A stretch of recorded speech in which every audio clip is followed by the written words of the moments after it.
little huskies. My name is Cora Hybor, and I have two little huskies, Jeff and Finn, and a future little husky that will be there in 2 years. And today I get the privilege of reading to you from A Boy Called Bat, Chapter 17. Bat loved going to his mom's veterinarian clinic. If it were up to him, he would go with her every time she had to work late instead of staying home with Janie. Mom said that as much as he loved having Bat at work with her, all his questions sometimes kept the vet techs from doing their jobs.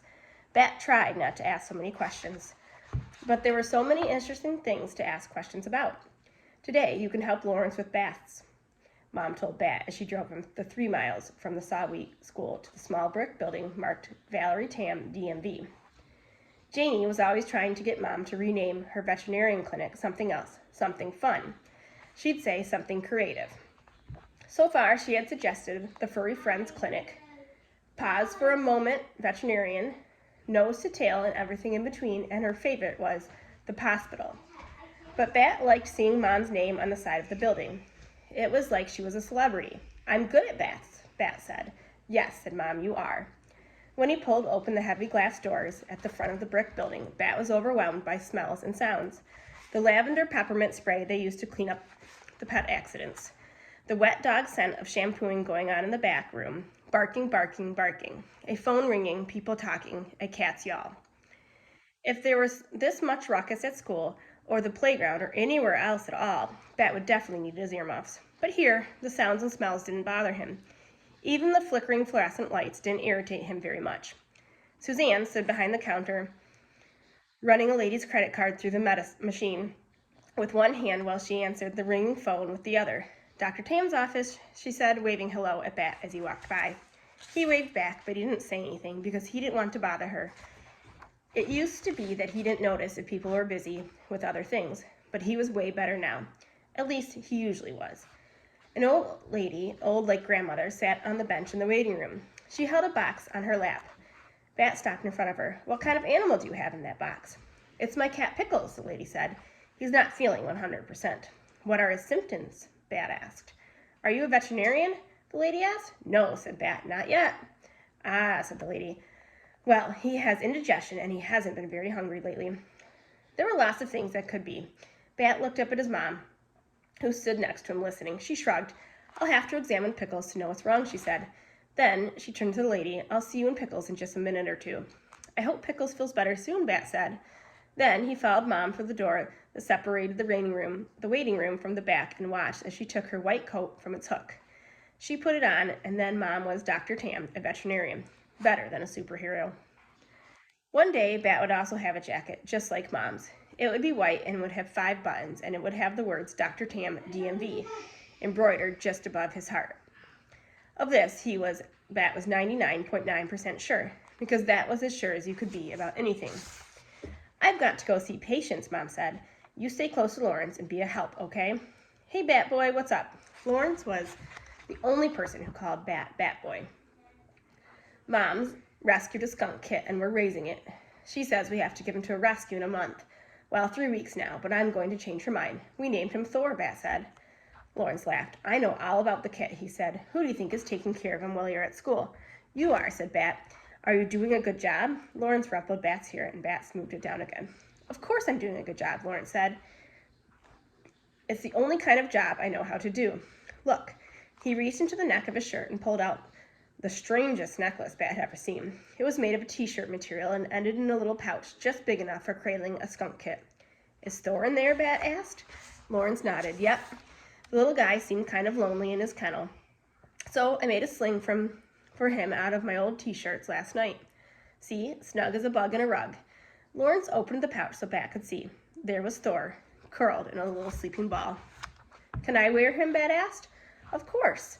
We don't want him to get wet when I'm washing the dogs. Here." Very carefully, Lawrence pulled the sling up over his head and then lowered it to Bat's. But the sling, which had barely reached Lawrence's chest, sank all the way to Bat's belly button. "We can fix that," said Lawrence, as he looped the fabric into a knot behind Bat's neck to shorten the sling. "There," he said. "Now you're a marsupial bat." "There are no marsupial bats," Bat said. "Marsupial infants need to have strong arms and claws to climb into their mother's pouch. Bats have wings." Bat peered into the pouch to see if Thor had been disturbed by the movement, but the kit was still fast asleep. He's got more fur than he had this morning, Bet said. I can see the black and white growing in. They grow up fast, Lawrence said. You seem bigger than the last time I saw you, too. Not you, said Bet, closing up the pouch and tucking it into his shirt. You're already all the way big. Lawrence grinned. If I get any bigger, I'll have to buy special order shoes. I already wear the biggest size the shoe store sells. Good thing you're too old to grow, Bat said. Good thing indeed, said Lawrence. Then he said, Thor is a great name, Bat. Did you come up with it? No, said Bat. Janie did. You're a lucky kid to have such a creative sister, Lawrence said. Did you thank her? No, said Bat. Not yet. Well, there'll be time for that later, Lawrence said. How about assisting me with some baths? Usually Bat would do just about anything to help Lawrence with baths. But now, with Thor in the sling curled up asleep, I don't know, Bat said. Don't worry about the kit, Lawrence said. You can wear an apron, and I'll do all the soapy stuff. Lawrence draped a green apron around Bat's neck. Bat tried to make sure it wasn't pressing too tight against the sling as Lawrence tried the waist strap. All good, Lawrence asked. I can't tell if Thor is still breathing, Bat said. Maybe it's too tight. Lawrence untied the strap and Bat took off the apron. He pulled the sling and peered inside. There was Thor, still tightly curled into a little ball, still fast asleep. He's okay, sighed Bat. Lawrence patted Bat's shoulder. Maybe you can just keep me company today. How does that sound, Bat Boy? Better, said Bat. I can supervise. Good idea, Lawrence said. You can tell me when I use too much soap.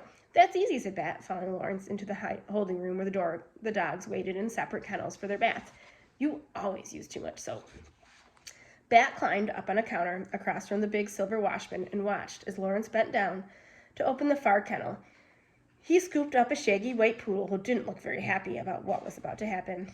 You're okay, Jeff, Lawrence said. He was using his soothing voice, calm and deep. Jeff is a funny name for a poodle, Bat said. Well, Bat's a funny name for a kid, Lawrence answered, setting Jeff into the washbin before smiling at Bat. Bat smiled back. Then Lawrence got to work, slipping Jeff's head into a restraint so he couldn't jump out of the tub, then turning on the faucet and running his hand under the water to check the temperature before he started spraying the dog down. That's a new restraint, isn't it? Bat asked. Good eye, said Lawrence. He shut off the water and began massaging shampoo into Jeff's curly pelt. The other one was getting rusty, so I ordered this new model. Is that a suction cup connecting it to the wall? It sure is, said Lawrence, and a strong one, too. He grabbed a hold of the rope and tugged on it to show Bat how well it was connected to the wall. But with a loud pop, the suction cup came free. Jeff didn't waste any time. With an excited gip, he scrambled over the lip of the washbin and leaped to the ground, bubbles everywhere. He slipped and slid when he landed, his nails scraping across the linoleum floor. Lawrence reached to grab him, but Jeff was too fast. He scrambled to the door. Bat pulled his legs up onto the counter and crossed them, one arm wrapping protectively around Thor in his sling. The air smelled like warm, wet dog and strawberry shampoo. Lawrence's fingers were inches away from Jeff when his heel found a puddle of soapy water. One moment he was standing, and the next moment he was flat on his back. Are you okay? Bat asked, but he couldn't. He didn't climb down from the perch. His first priority was keeping the kit safe and dry. I've been better, Lawrence groaned. Jeff, who had discovered that the door was closed tight, returned to peer down at Lawrence. He lowered his head and lovingly licked Lawrence's cheek with his long pink tongue. The end of chapter 17.